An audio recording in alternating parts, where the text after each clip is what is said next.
You're listening to the Touchdown Under podcast with Jack, Emilien, Anthony, and Ruth.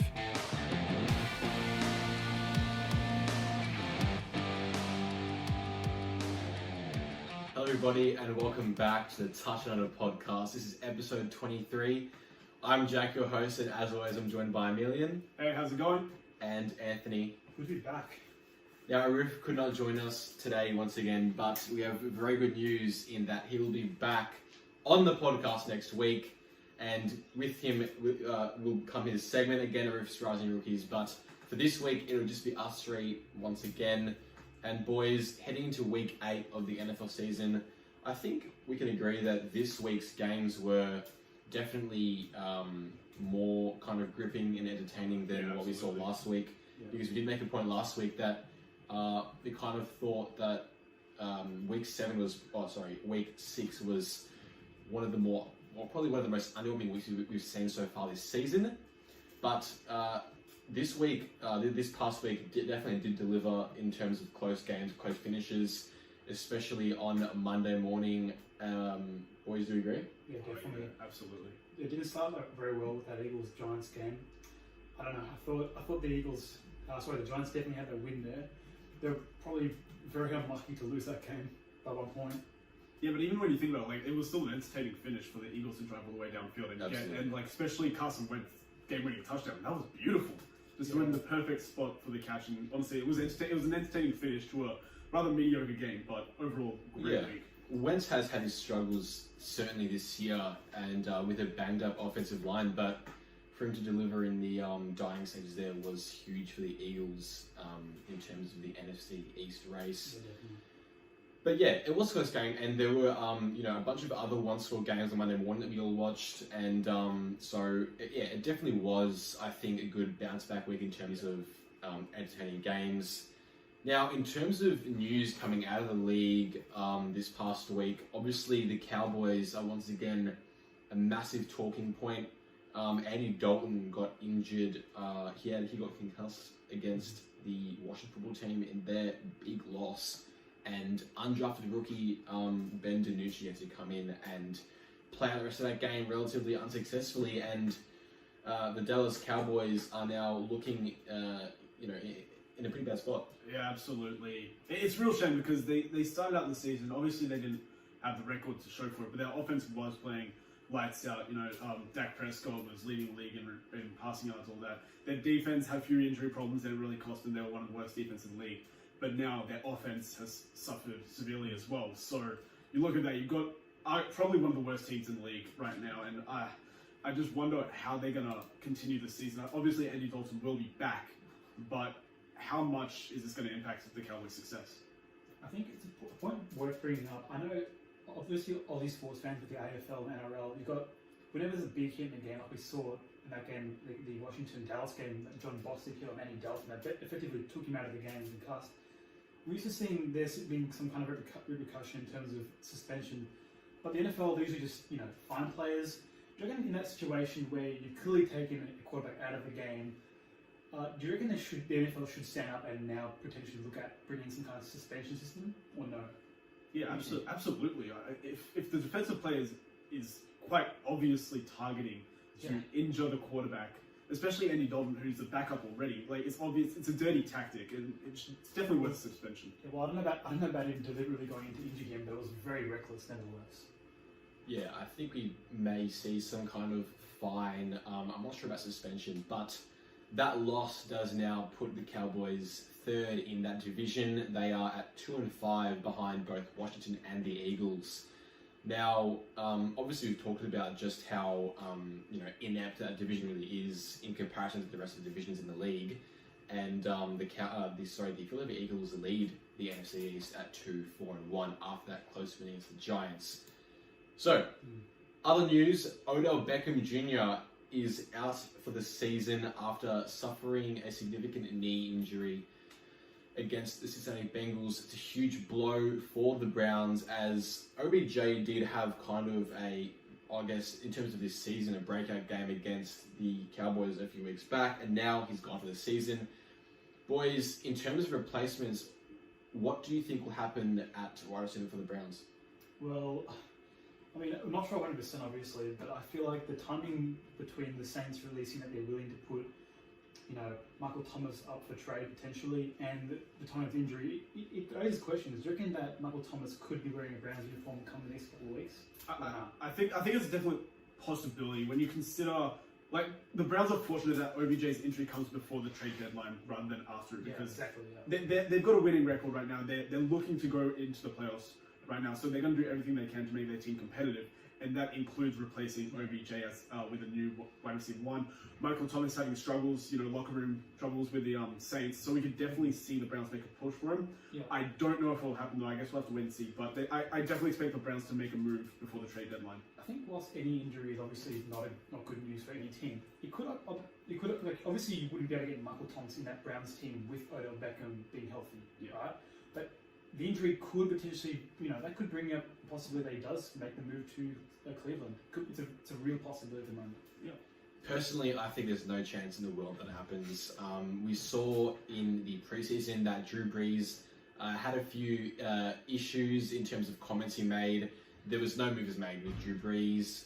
Same thing happened with Alvin Kamara in terms of contract negotiations. There was no move made. It was said that he might have been traded. Never happened, and they said it never was going to happen. And I don't think they'll be trading their best offensive player in Michael Thomas just because of a locker room issue, which seems more like a one-off kind of thing in terms of within the team. So I think there's no chance that happens, but I do think that the Browns will go and have a look at some kind of wide receiver replacement or depth piece, seeing as though Beckham will not be in their plans for the rest of this season and potentially beyond. So it leads into our next little point here in terms of wide receivers, and is that Antonio Brown has officially signed with the Tampa Bay Buccaneers.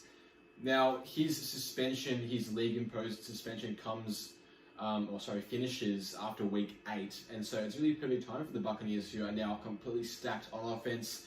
Obviously, once he is able to return to the field, he'll be lining up opposite guys, like Chris Godwin, Mike Evans, Robert Gronkowski, and they've got a strong running game as well, led by Tom Brady. So, massive move. I want to get you guys' thoughts on what you think about this move. Just think about it for a second. Imagine if the Buccaneers had this team 5 years ago in 2015. How incredible would it be? You get Tom Brady 2015, Rob Gronkowski, Antonio Brown, Mike Evans. It's quite insane. But that being said, Antonio Brown, he hasn't played in the league for 2 years pretty much. I definitely think he'll be in football shape. I just don't know how much of the amazing best wide receiver in the league, Antonio Brown, we're going to get. I do think it's going to be good for Tom Brady. They seem to have a pretty good connection in Antonio Brown's short stint in New England. So we'll see how that goes. But this definitely, obviously, the Bucs on paper had one of the best offenses going into this season. They've improved really well over the last few weeks, and this will only add to that. I think he's expected to start his first game against the Saints, I believe. And if that happens, that's definitely a matchup to look forward to. Yeah, I mean, there's no doubt there's a lot of question marks around this. You can't just sit here and write this off as in, it's an instant boost for the Buccaneers without, just ignoring all of the potential risks that come with signing Antonio Brown. I think you mentioned he's effectively been out of the league for roughly 2 years now, and last 8 to 10 months has been an extended break. So maybe that extended break is what he needs to kind of just get his mind back in the right place to be focused on winning, training, and performing at a consistent level. So I think the Bucs have enough good players here to be able to take a risk. So even if he doesn't go the way they intend to, the Buccaneers should still be looking at to finish within the top 3 in the NFC. Frankly, Anthony, I think he does produce an instant boost. It is a very low-risk signing. He signed for very little money. Most of his money came or is going to come in the form of incentives. So it's definitely a low-risk, high-reward type signing by the Buccaneers. I think once he returns, he definitely will provide a boost. I mean, honestly, at his best, I think Brown is a better receiver than both Godwin and Evans. And so if he's able to kind of shrug his off-field issues and just come in and perform, then this will be a incredibly good signing looking back. But it does appear that Brown has been training off the field while he has been out of the game, and I've no doubt he'll be in game shape by the time his suspension is lifted. On to our first segment of today's episode, and that is, of course, our power rankings. Now, kicking it off at number 32, we have the New York Jets. At 31, the Jaguars. At 30, the New York Giants. The Falcons come in at 29, the Bengals at 28. The Cowboys drop all the way down to 27. And at 26, one of our big moves is the Washington football team, who, as we mentioned, now sits second in the NFC East with a record of 2-5 after a big win over the Cowboys. Boys, what do we think of Washington's win on the weekend? Well, honestly, obviously any win in the NFL, and to win that fashion, 25-3, where you keep the opposing team to just a field goal, is, that's a great feat. But this is the NFC East we're talking about, and this is not normal reality kind of situation with this division. So this can be a great performance by Washington one week, and then we could see something completely different the next week. So we've learned. I mean, they're an improving team. I can't say that they aren't, but I think we've all learned that just to, kind of go easy on really, believing any team is going to make any meaningful push for the next couple of weeks. I just want to be, careful about thinking any team in this division is actually going to, bounce back and really having a meaningful game. But it was a good win. Can't deny that. Yeah, I agree with you, Anthony, and I do get your point that it's just one win, but it is a division rival, and it's a good boost. It's what they needed. It's a good boost of momentum. They haven't won since week 1. They've just been losing since then. So to get this win, they got to bye next week. They can rest up. They can get more focused, and then they got the Giants at home in week 9. So this is actually really important in terms of they can still win the division. Who would have thought, right? They're 2-5. They can still win the division. It's very realistic. Yeah. Obviously, I think the Eagles are the front runners right now. They're looking better and better each week. But it's still all about these division games. I don't think that Washington losing to any of the other good teams in the NFC or AFC is going to impact them too heavily, as long as they can win the important division matchups against the Giants and Cowboys and Eagles as such later on in the season. That's a great point, Emilien, because no matter how bad a division can be, if you can kind of slog out those division games, it doesn't really matter how you play against AFC teams. You're still going to finish on first of the division. Top of the division. But it's, I don't know, it's interesting, the record in the NFC East at the moment. So currently 7-20-1. My goodness. I don't have very high hopes for the Washington football team this season. That's mostly because I don't believe in Kyle Allen as a quarterback at all. I think Alex Smith is a better option at quarterback, but he has been out of the game for a while, and so I think Allen is the best option right now for them, but I just don't think he's a guy that can carry them to a potential division win. Their offense is mostly carried by guys like Terry McLaurin, wide receiver, and running back Antonio Gibson, who's been really good to start the season, and their defense has been key as well. So Washington at 26, but we'll have to see in the coming weeks in terms of if they have any kind of consistency going forward. At 25, we have the Vikings. The Panthers are at 24, and the Detroit Lions come in at 23. They moved up after a pretty good win this week. Now, the Lions are 3-3 in the NFC North, and they're back at 500, but I cannot see them win division. What about you? No, I don't think they're going to win the division. I think that's definitely... It's still the Packers to lose, obviously. Bears are up there as well, but the Packers do have the slight advantage right now. Side note, I'm really looking forward to those Bears-Packers games later on in the season. They're definitely going to decide the division. But regarding the Lions, I'm really pleased with their performance. I think, obviously, they got a little lucky that the Falcons scored the touchdown instead of just Todd Gurley just taking the knee as soon as he got the first down, kick the easy game-winning field goal. But for the Lions to go all the way downfield and win the game like that, it's a huge moment for Matt Stafford. And I think it really shows how underrated he is. And the Lions, it's really unfortunate how they've kind of dealt with a talent like Stafford. But yeah, as you said, Jack, I don't see them winning the division either. Honestly, at the moment, if I'm just looking at all the quarterbacks that are starting between all the teams in the NFC, even the NFL, Matthew Stafford is, in my eyes, potentially one of the most underrated quarterbacks at the moment. Oh, easily. As you mentioned, that final drive, which should never have happened, just to put it out there, it was great. And that last one, I believe it was a 20-yard touchdown, that final play. It wasn't like a... It was 20 yards. It was about 10, 15, something like that. Yeah, it was... Like, scrambled out of the pocket as well. Yeah. So it wasn't really a short throw. So that was that's a good. I don't know. It was a good win. It Yeah, was a good win. the Lions 3-3. Yeah, I agree, Jack. I don't think they'll win the division, but It's decent. It's good decent for a performance. line. It's good performance by Matthew Stafford to win that game in the end, but it just should never have happened. So Yeah. I don't consider that a good win. You know what I mean? I kind of agree with you there, Emilien. I don't really put a lot of stock in them at all. It comes against a really poor team in the Falcons, and a game that really didn't really deserve to win. And so the fact that they won was, fairly lucky. But Humorous. obviously, it's good for their team. It's good for the franchise, and it's good for Matt Patricia in terms of his job security. They're at 3-3, which is hard to believe. We'll see if they can, make some kind of push. But with how competitive the NFC is looking to this point in the season, I cannot see them pushing for the playoffs. Yeah. At 22, with the Denver Broncos. Coming 21 are the Texans, and at 20, the Chargers have moved up. And I think we need to talk about just how impressive Justin Herbert has been this season at quarterback for the Chargers since coming in to replace Tyrod Taylor. I think he's easily the front runner right now for Rookie of the Year, and it's going to take a pretty special effort from someone else to overtake him. Someone else being someone from Cincinnati? Do you reckon he can make a run for the MVP? Sorry, not MVP. The Rookie of the Year candidate coming into the season, or do you reckon it's definitely Justin Herbert's got it? What do you reckon? Oh, me. Sorry. Well, obviously, as Jack said, Justin Herbert is the front runner. So it would take a few bad performances from Herbert and great performances from Joe Burrow really to overtake that spot.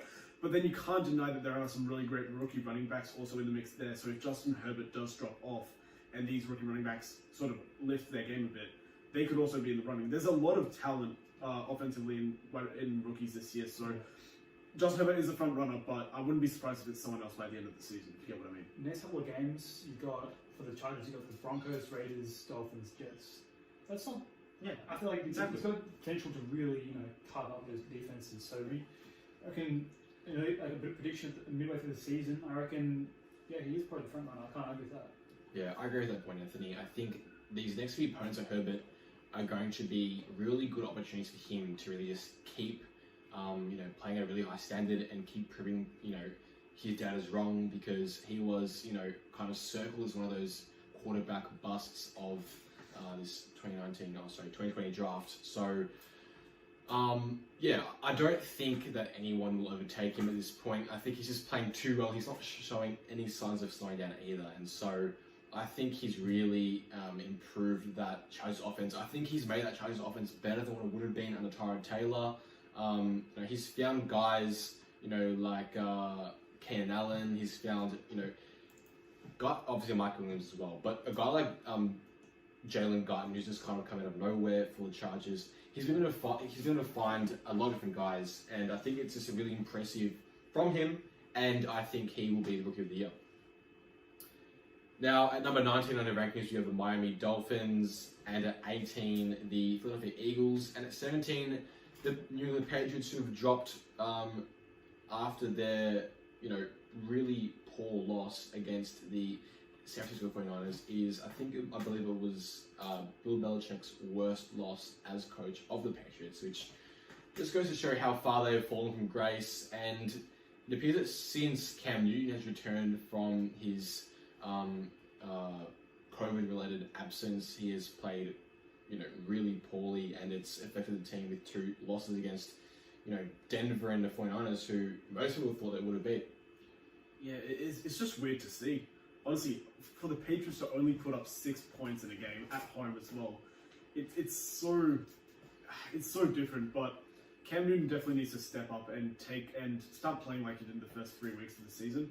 I think that's definitely the key for the Patriots. But also their defense was really, really bad against 49ers. They really couldn't stop them both on the ground and in the air. So it's a great win for the 49ers. It's definitely sort of the momentum boost they need, but it's really deflating for the Patriots. Yeah, well, football's never a game of just one side. There's always 2 sides to it. So I think the defense is almost... I think the defense is probably the bigger kind of aspect to this game. They really let the Patriots down. We talked about all the side of the season, about all those opt-outs that New England had on defense. We can't really expect New England to just absorb those situations. almost, what was it, like 6-7 players opt out, and key players as well. Yeah. So I think Cam Newton, you get 3 interceptions in a day. That's just, when you have those situations, those two factors, hurting your team like that, there's no way you'd expect New England to be competitive in that game. But for the 49ers, they've had a pretty, kind of had a rough patch for the last couple of weeks. It's either been the smashed teams or they've been smashed. So, yeah, but for New England, putting 6 points up at home, it's just... It's just tough, yeah. It definitely is going to get the job done, and their playoff hopes are kind of fading as the weeks go by. At 16 with the Bears, at 15 the Raiders, and at 14 and 13 with the Rams and 49ers respectively. Now, these two teams have kind of had a little mini resurgence, and the NFC West is looking just as dangerous as everyone had hoped or had predicted going into this season. And the Rams had a nice win against the Bears at home to kind of dispel any doubts that they are kind of soft or only beat bad teams. They were pretty dominant on Monday Night Football, and they moved to 14, and they definitely look like playoff contenders. Maybe not to win that division, but certainly to try and contend for one of those 3 NFC wildcard spots. As for the 49ers, we talked about them. They've had quite the resurgence after that blowout loss against the Dolphins a few weeks back. They've been, pretty dominant the last couple of weeks, and it shows that even with all those injuries, they're able to kind of play productive football and show that they're definitely still in the playoff hunt. They're definitely not over yet. Yeah, huge game for Niners next week. They're taking on the Seahawks in Seattle, so that honestly could change the entire scope of the NFC West. If the 49ers manage to get that win on the road in Seattle, they suddenly become near the top of the NFC West. Seattle starts to drop down a little bit, and we just see ultra competitiveness. And those, we've said this all season long, and even before the season started, the division games between each of the NFC West teams are going to decide that division, and that still stands. The Rams, as you said, Jack, they've finally beaten a good team in the Bears, but it's not going to matter if they can't beat the division rivals. So they've only played one so far, and they got blown out. So it's really all about how they come up in the most important games, which are, of course, the games against the other NFC West teams. Cardinals, we'll get to them later on, but it's really interesting. Yeah, I think that game on Monday Night Football was between the Cardinals and Seahawks was great. Just going to put that out there. I think these two teams, I mentioned before, the 49ers had a bit of a choppy patch at the moment, but overall, this division is wide open. There's no way you can say, the Seahawks, you can say that they're the favourites at the moment, but who knows in like 2 weeks' time. Oh yeah, absolutely, I agree. Yeah. Now, coming at 12, we have the Indianapolis Colts. At 11, the Browns. The Bills are at 10. Titans are at 9. And at 8, we have the Cardinals, who we just talked about. And since they lost against, I believe, the Carolina Panthers, they have just been, they've played pretty lights out these last few games. And they have, after some of those doubts came in about them being overhyped and then maybe not making the kind of bounce back that we all expect them to, they've kind of proven us wrong, and they've won, I believe it's 3 games in a row. The first couple were in pretty convincing fashion, but this last one was definitely a character-building kind of win.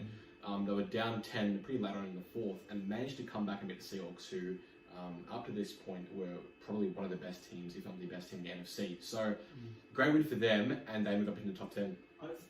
I've said it a couple of times before in previous episodes. These wins there's wins that you have, like a couple of wins, there's a couple of types of wins in the NFL. Looking at, you have those really clear, definitive wins, those massive losses, but these character-building wins, they're arguably the most beneficial to have, no matter where you're at. If you've got like a great squad or a not so good squad. For the Cardinals, they're down 10, I believe. What was it? Yeah, they were down 10. 24 to 34, I believe. Yeah, that was it.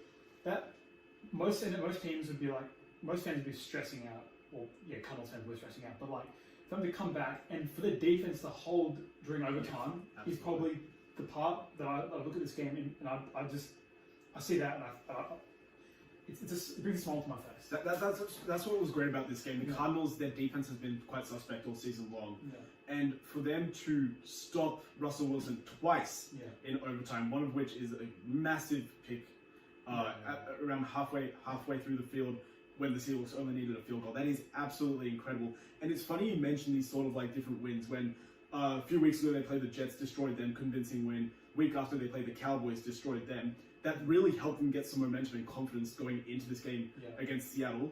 And now, as you said, it's these nail-biting wins that just skyrocket their confidence even more. And we can definitely expect to see more out of the Cardinals coming into the next few weeks. So another thing about that Cardinals defense in overtime, it wasn't just that pick that was really they're like that all the defensive play in overtime. They were well coached. I think they blitzed on nearly half the plays they had on overtime defensively, and it paid off. So they're well disciplined. They got the talent, and it came through at crucial times. And that pick just topped it off. Russell Wilson didn't play the way we've used to seeing him, so that's a factor. But yeah, the blitz is like doesn't matter who the quarterback is on the offense. If you're blitzing getting to the quarterback, you've got a good defense. At 7 of the Packers, at 6 the Saints, and at 5 the Seahawks, who suffered their first loss of the season against the Cardinals. Now, I'm not overly concerned for the Seahawks.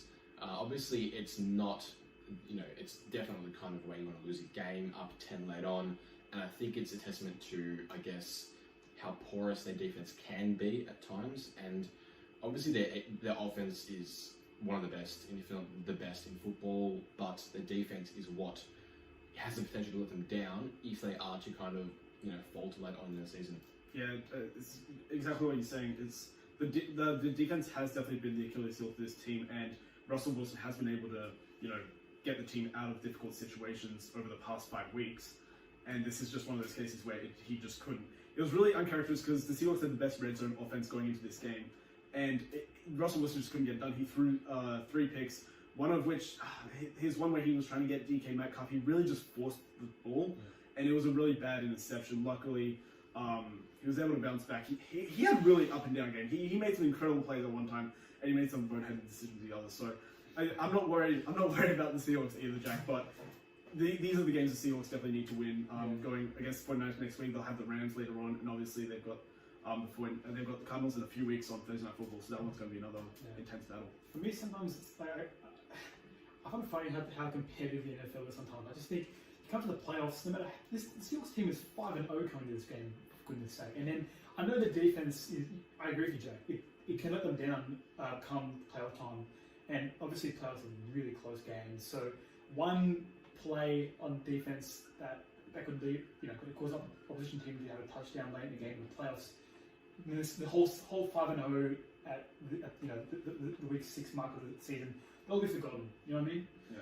So, at the moment, Seahawks flying well. I think it's, I don't think this loss is too bad for them. Just before we move on, how great was that DK Metcalf chase all the way down? Yeah. That was insane. I've seen that about 50 times now. Yeah. I'm not quite sick of it though. I am. Anyway, at 4 we have the Buccaneers, the Ravens are at 3, the Steelers at 2, and the Chiefs are at 1. But I want to talk about the Steelers, who are the only remaining undefeated team in the league, and they've played pretty lights out on offense and defense, but especially on defense. So I think coming up against the Ravens next week is going to be a massive game. It is our game of the week, as we'll talk about a bit later on. But the Steelers have looked really good, and this game against the Titans was, I think we can all agree, their first true test this season. The teams they faced beforehand weren't really, of the same caliber. So beating the Titans is huge. Obviously, they got a little bit lucky with a missed field goal, but they did manage to get the win. They did have a massive lead, so they definitely deserved that win. But the Ravens, I think, are definitely better than. I wouldn't say maybe better. I'd say they're definitely a tougher challenge, considering they're playing in Baltimore, and it's going to be a division game. Really, to get the supremacy in the AFC North, I think the Browns and Bengals, neither of them are really going to win the division. I think we can safely say that. It's really between the Ravens and Steelers, and this game is going to be huge because they'll only have one more game after this, and if the series is tied, it'll really depend on AFC games and division games, and we don't know what's going to happen. So, obviously, the Steelers right now, they're looking strong. I do think they have a really good shot of beating the Ravens, but we'll see how it goes. This is going to be a really hard question to answer for you guys, but do you reckon the Steelers can get the win here? Do you reckon they can contain Lamar Jackson? Jack? I don't think so. You think it'll be... I reckon it'll be a one-score game, but do you think it'll be a one-score game? I think it'll be close, yeah, but I just don't think in Baltimore the Steelers will be able to contain Lamar Jackson. The Steelers defense did actually give up 21 points against the Titans, and I think they could give up a similar number against that Ravens offense. And the Ravens have an amazing defense as well. So it's going to be hard for the Big Ben offense to generate offense against that Ravens defense. And I think at the end of the day, the Ravens defense will be the Ravens defense will be able to get more done against the Steelers defense than what the Steelers offense will be able to get done against the Ravens defense. If that makes sense. I got to disagree with you. I think the Steelers definitely can contain Lamar Jackson. If the Chiefs can do it, why can't the Steelers? I think the Steelers are just more well equipped overall. They've got an incredible defensive line. I think Mike Tomlin is definitely going to game plan for Lamar Jackson. It's quite obvious. We'll see how it goes. And I do think if the Steelers, to respond to your question, Anthony, if the Steelers do get an early lead in the game, they will win this game because Lamar Jackson, he hasn't really come back from behind in a game, really. Last season when they went 14-2, they were usually already leading by 2 possessions at halftime, so he never really had to mount a comeback, and we've seen against the Chiefs that he wasn't able to do so. So I do think the Steelers need to get a really strong start in this game to win, because it'll be hard to come back from behind if the Ravens are just going to run out the clock as much as they can when they have a lead. Yeah, definitely. That wraps up our power rankings for week 8 this week. Now on to our next segment, and that is Anthony's Q&A. And the first question for Anthony is, how likely are the Jets to go 0-16? Well, I think this question, okay, for a start, I reckon it's probably, you guys would agree that going 0-16 is probably slightly easier to go than going 16-0, right? Well, it's definitely easier. Yeah, exactly. Yeah. But like, I mean,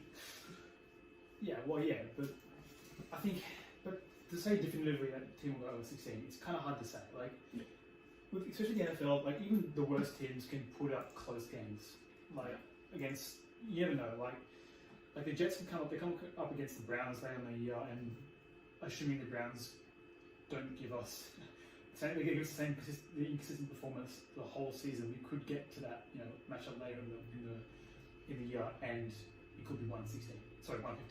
But the way they're headed at the moment, they're certainly headed to going 0-16, which is never a good look.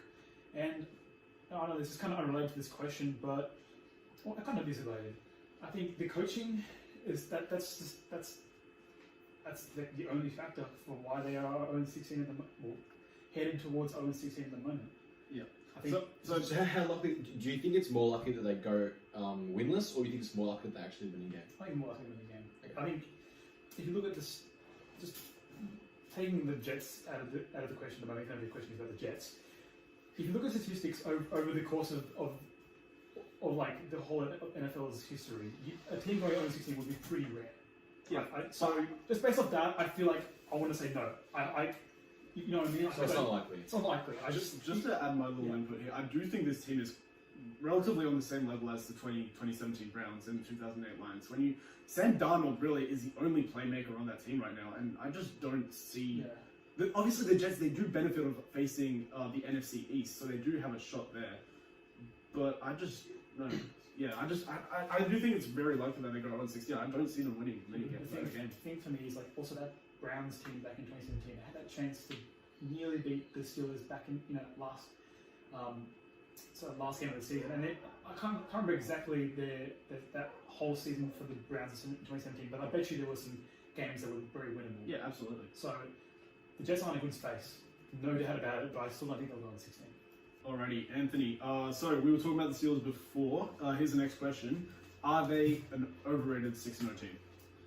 I think yeah, they are an overrated 6-0 team. I think if you look at the teams they've played, just quickly off the top of my head, they've got the Giants, Broncos, Texans, Eagles, Browns, and Titans this week.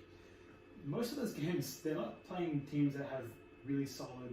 They have a lot of holes. Those teams, whether it be on offense or defense.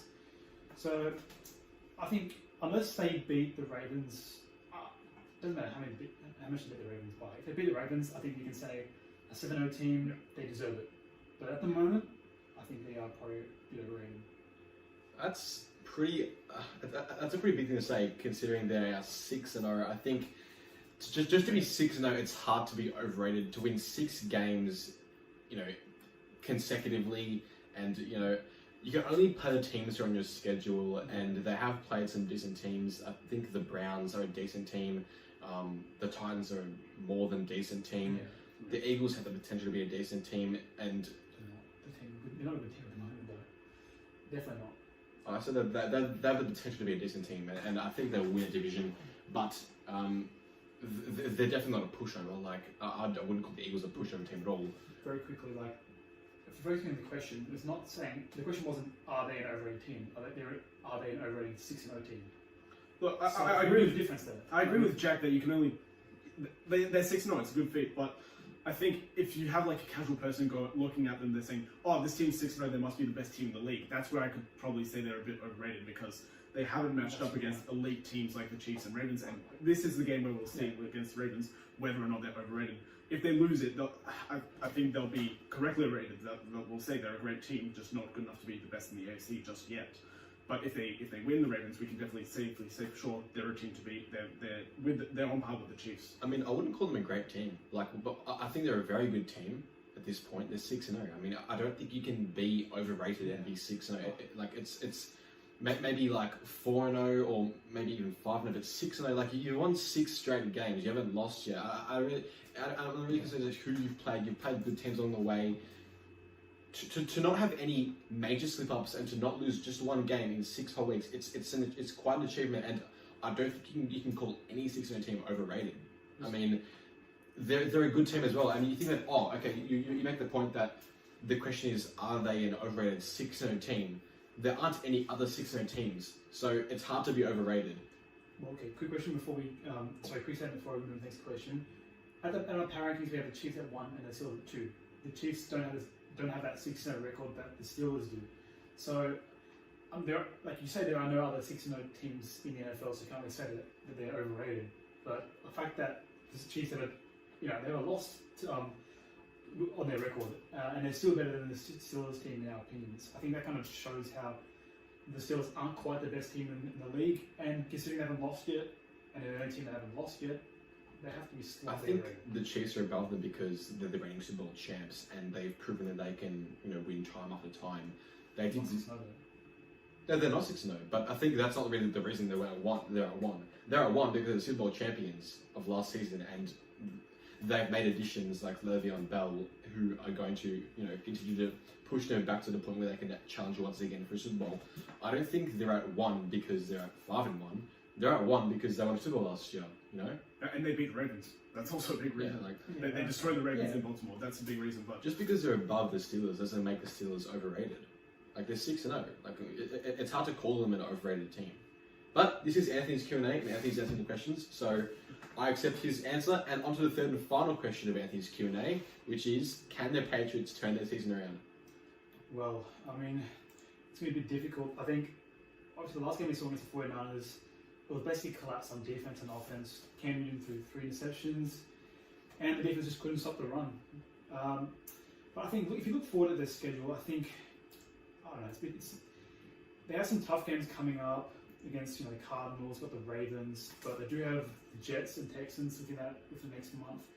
So, if in this question, if we're talking about turning the season around to the point where they can make the playoffs, I think no. okay. I think they're 2-4 at the moment, so I think making the playoffs is unrealistic.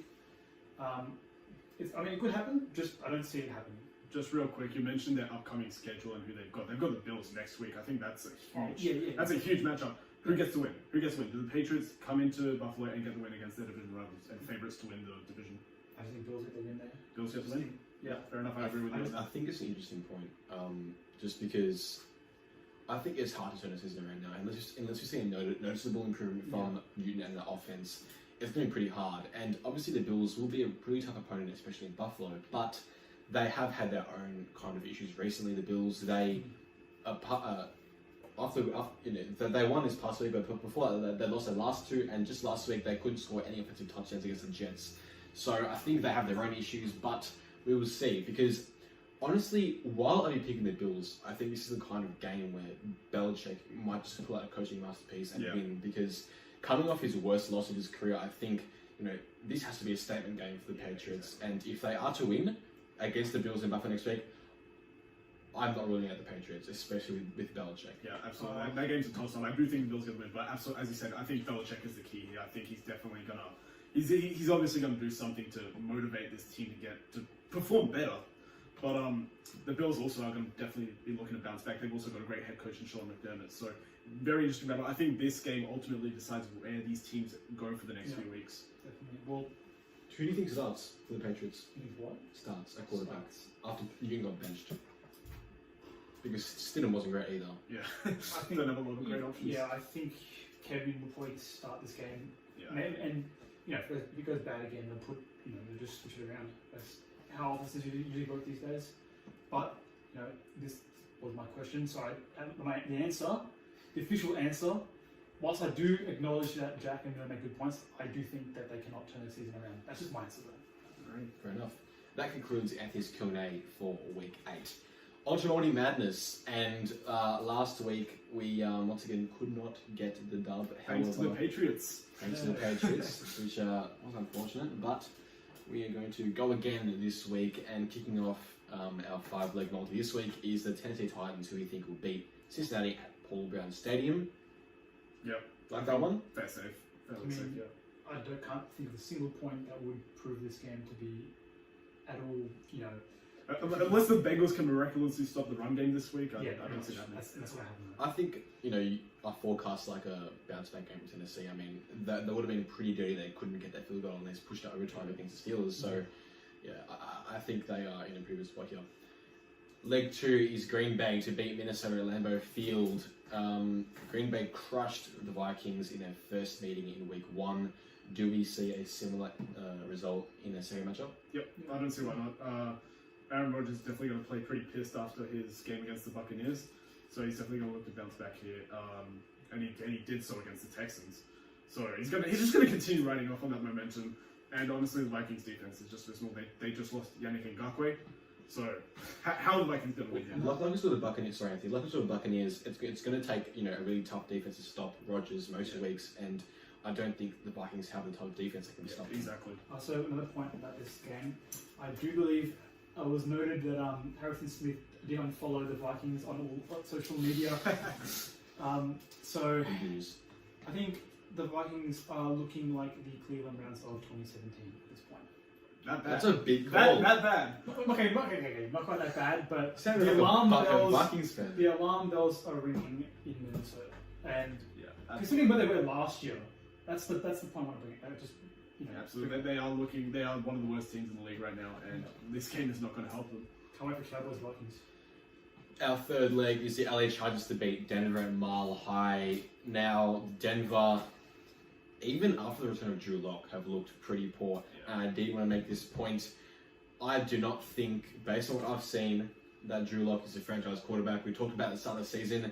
We talked about how we hadn't seen enough out of him to be able to, properly judge. And I don't think we quite have enough yet. But based on what I've seen so far, I cannot confidently say that he's a franchise quarterback. And we may just see the Denver Broncos once again searching for a franchise quarterback. I think it's a little low. I think they're definitely going to ride with Drew Lock. Obviously, still the rest of the season, and potentially, I definitely think they'll still ride with him next year. Give him just another opportunity. This is essentially his rookie season. He played 5 games last year. This is essentially his season, really, to show what he's got talent-wise. And he was injured. He's coming off an injury, so I'd say give him a few more weeks to kind of adapt. He didn't have an easy task in playing the Chiefs this week, so give him time. But I do think the Chargers get the win here. Justin Herbert is definitely looking much stronger than Drew Lock, and Drew Lock is making some pretty bad decisions on the field. And I definitely think the Chargers front 7 is definitely going to force him to make more bad decisions. So Chargers, I think, should get the win here. Then again, it is a division game, and these two teams really have unconventional games when they play each other. I remember, I think it was in the 2018 season when the Chargers were playing pretty well all season long, and then they just had this game against the Broncos where it just went all out of nowhere. There's so many turnovers. I don't know what to expect from this game, but I do think the Chargers get the win. Yeah. Fair enough. Our second last leg is the Seattle Seahawks to beat San Francisco at CenturyLink Field. Now, we talked about this game being massive in terms of the NFC West title race, and we think Seattle will win. Yeah, absolutely. I think Russell Wilson's just he's gonna want to play the game with his life here. This is a massive statement win for them that they need to get, and it all starts with Russell Wilson. I think the defense, if they get Jamal Adams back, it could potentially stop the 49ers quite a few times. That's a big if, though. And the Seahawks run game is quite hurt right now. I think DJ Dallas is their only fully healthy running back right now. So they're missing quite a bit of depth there. We'll see if Carson can get back. But it's all going to be about Russell Wilson proving that he is the best player in this league right now, and he wants the Seahawks to get this win. Yeah, I think you covered all the points there. I think Miles is kind of off topic. I you guys remember that game, the matchup last year at Central Link Field. Yeah. I know it's vividly. Yeah, it's not this. I know. I wish that we could have fans back at games. I know you can't at the moment, but that's a sad sight. I remember, like a sad thing to think about. This matchup. Obviously, both teams are, especially the Seahawks, are in decent shape. 49ers aren't. They're getting momentum. Momentum. So this is a good game. Whether or not no matter where they're at in terms of their record moment, it's a good game. And I know it's a sad thought that not going to be fans to watch it. I think it's interesting because we talk about how big of a game this is for the 49ers, but I think this is just as big of a game for the Seahawks. Because if the Seahawks lose against the 49ers, after they lost last week choking against the Cardinals, and their three division opponents in the 49ers, Rams, and Cardinals all won last week. Yeah. So the race for the NFC West title becomes that much closer after last week. So now if they lose again, you start to think, well, can they even win this division? Because a couple of weeks ago, they're looking like runaway winners already. The Seattle Seahawks. So this is a massive game at home as well. It's going to be huge. And like you said, Emilien, Russell Wilson's going to want to play an amazing game, especially after a less than stellar kind of game last week. Yeah, going off that, Jack, sorry, just real quick. When you look at the Seahawks schedule, it's fairly easy. They're playing the rest of the NFC East and the rest of the AFC East as well. So they should win those games. We've said it all season long and going into this season, how important it is to win these division games against these tough teams. And if they go 0-2 in the division to start the season, that rings alarm bell in terms of their contention for the title, considering how much momentum the Cardinals have already got and the 49ers will get if they get this win. So massive game for the Seahawks. As you said, if the Seahawks lose, they may not win the division this early. It can be this early. Well, whilst it is a bad loss, I feel like I feel like the Seahawks got a lot of fun in them left. They got a great offense. I would, even those two losses in a row, I'd still be reluctant to say that the Seahawks are going to plummet that far to not win the division. Obviously, no one's ruling them out, but it would be a pretty significant loss if they were to lose. But we think they will win. And the last leg of this week's multi is the Baltimore Ravens to beat Pittsburgh at M&T Bank Stadium. And we talked about how big this matchup is. Now, I think the Ravens will win against Pittsburgh. What do you guys think? Yeah, obviously we're going to get into this bit more in depth later in the game of the week. But for me, I can't choose who to pick because I think, as I said before, the Steelers get a good start, they win the game. The Ravens get a good start, they win the game. It's whoever really takes their foot off, who gets off to a quick start. Honestly, they're both so well matched up on both sides of the ball to face each other. It's going to be an absolutely incredible game. I think we'll know how. I think we'll know at halftime who will win. Okay, that's so a big call, Anthony. Right. Okay, if it's a 3-point game at halftime, are you going to? How are we going to know who's going to win at 3 points? I don't know. What I'm saying is, I feel like when we went to the Chiefs Ravens game a couple of weeks ago, obviously that was on paper that was like dead set 50-50. Yeah. I feel like Baltimore have the opportunity. I feel like Baltimore offense with Lamar Jackson has slightly more opportunity to potentially widen that lead at halftime than the Steelers do.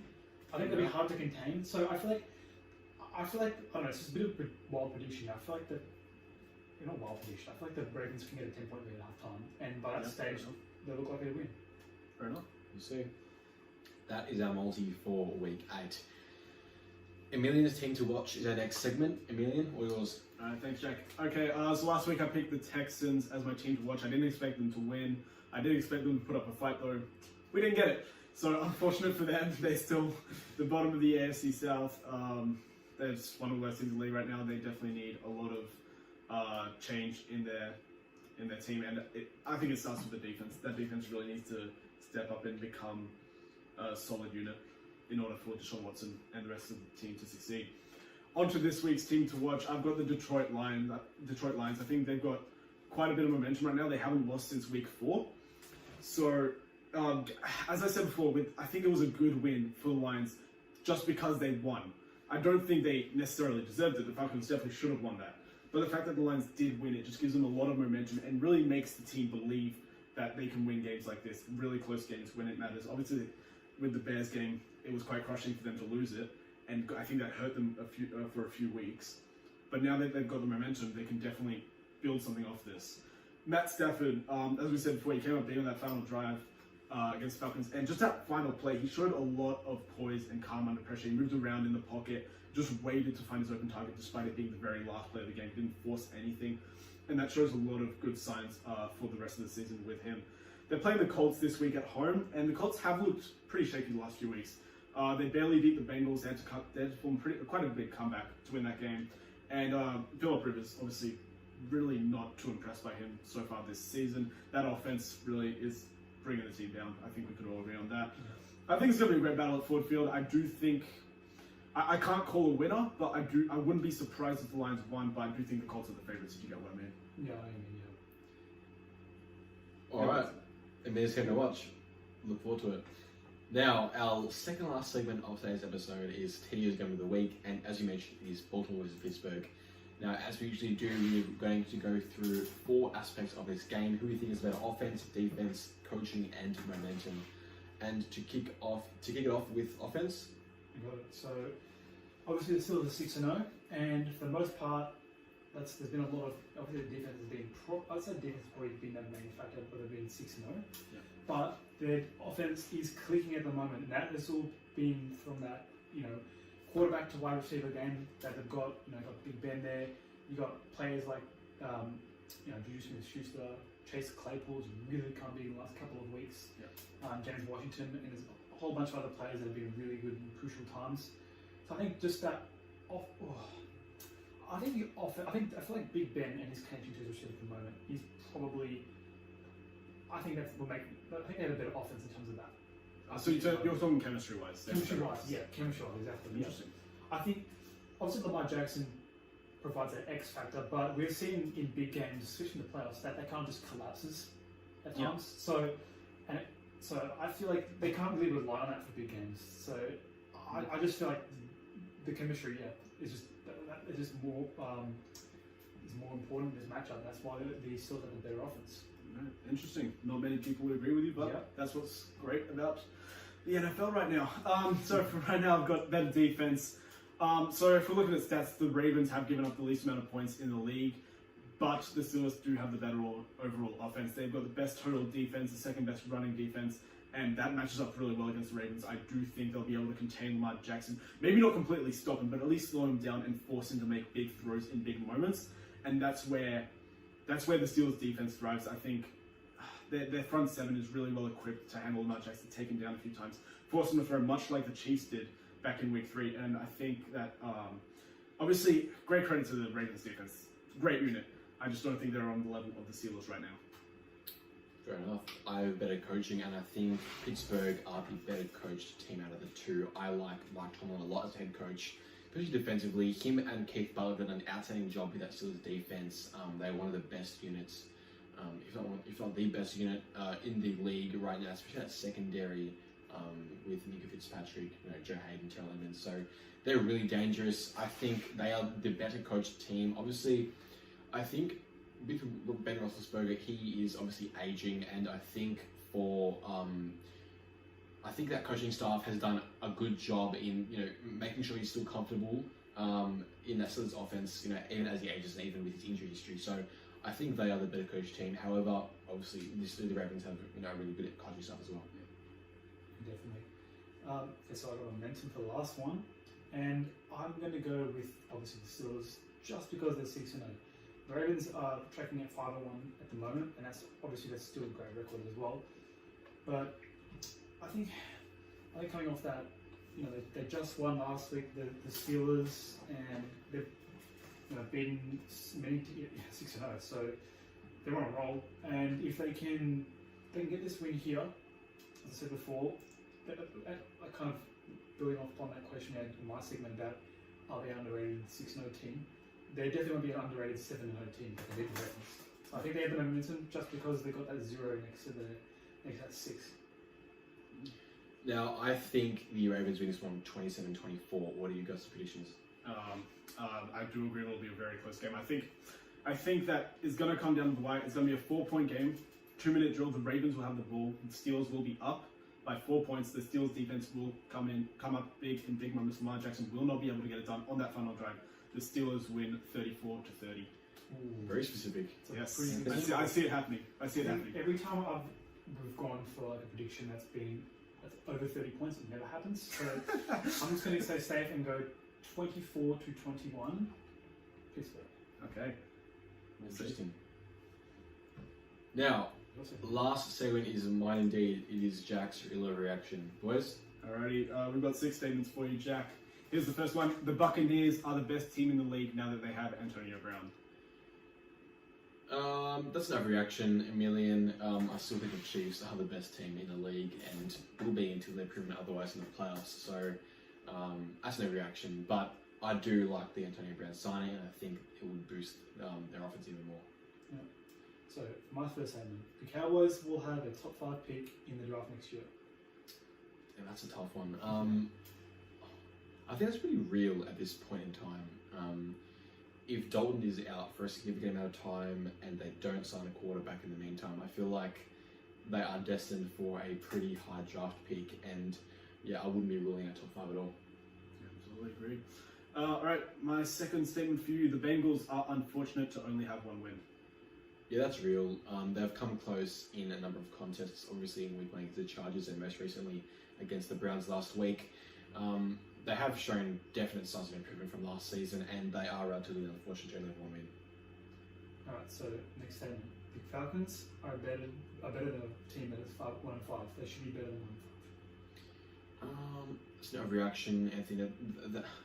Even though they've played pretty well in some of the games that they've choked, I think to not close out those games convincingly is a massive weakness, and I can't confidently say that they should be better than what their record is currently, because I think they're a pretty poor team, and to lose at home against the Lions just exemplifies that point. Alright, my last statement for you, Jack. The Raiders are frustratingly inconsistent. Yeah, that's real. Definitely real. Emilien. I had them winning a couple weeks ago against the Bills at home, and they, I think they were relatively disappointing. And after beating the Chiefs, most would have thought it would be a closer contest between them and the Buccaneers, but it was not. And I think your point is definitely valid. They are pretty inconsistent. They can be very good at their best and not so good at their worst. And I think for them to become a true playoff contender, we need to see much more consistency out of them. Yep, fair enough. So to finish things off, the Cardinals' win over the Seahawks was their best win of the last 3 years. I think that's real, Anthony. They've had a pretty grim last few years as a franchise after Carson Palmer's retirement, and so this win was really quite good, especially the way in which they won it. Not only was it a division game, and not only was it a division game because the Seahawks at home, which usually lose, but they came back from 10 down and won in overtime. And there are a lot of key moments in that game which helped the Cardinals out win. But I've got to agree that is definitely their best, most recent win, I have to say. Yeah, just to think that, definitely I agree with that. And it's interesting note, the last time they beat the Seahawks at home in Arizona was Russell Wilson's debut.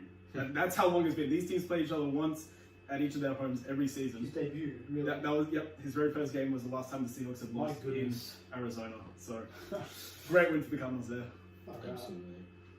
Obviously, the Cardinals have had some pretty memorable wins. A few years ago, we're talking about those those playoff wins against the Packers. Yeah. But they are a few years back now, and I think in terms of recent wins, there's not been much more positivity around the Cardinals since then than now. Yeah. So I think it's really good for them as a franchise, and it was a really great win. Just quickly, so Russell Wilson was drafted in 2012. His first season was the 2012 season. Yeah. So for most of that Cardinal, for definitely more, even like 75% of that team, they've never beaten the Seahawks at home. Yep. So that's their hoodoo team, and now it's no longer their hoodoo team. Yep. So that's a big win. Usually their wins against the Seahawks come in Seattle, but this one was actually at home for once, so it was definitely bucking the trend, and it was a great win. Would you guys say game of the year?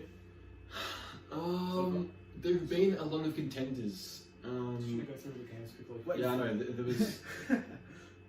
For me, it reminded me so much of the Seahawks 49ers game in San Francisco last year, with that wild overtime, throwing a pick late in a scoring position, missing a field goal. I thought the drama, in terms of drama, I'd say it's definitely game of the year.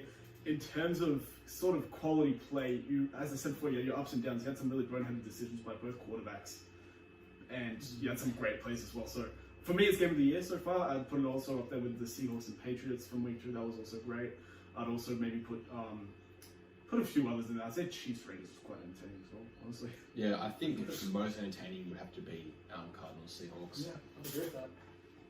That wraps up that segment, and it also wraps up episode 23 of the TouchDownUnder podcast. We hope you guys enjoyed this episode of the podcast. If you haven't already, make sure you follow us on Instagram, as we post all of our podcast and non-podcast content. We're also on Twitter at the TDU Podcast, and we post our podcast on Spotify and on YouTube. Yeah, don't forget Apple Podcasts. Yeah, Apple Podcasts as well. Thank you guys for listening, and we'll see you next week.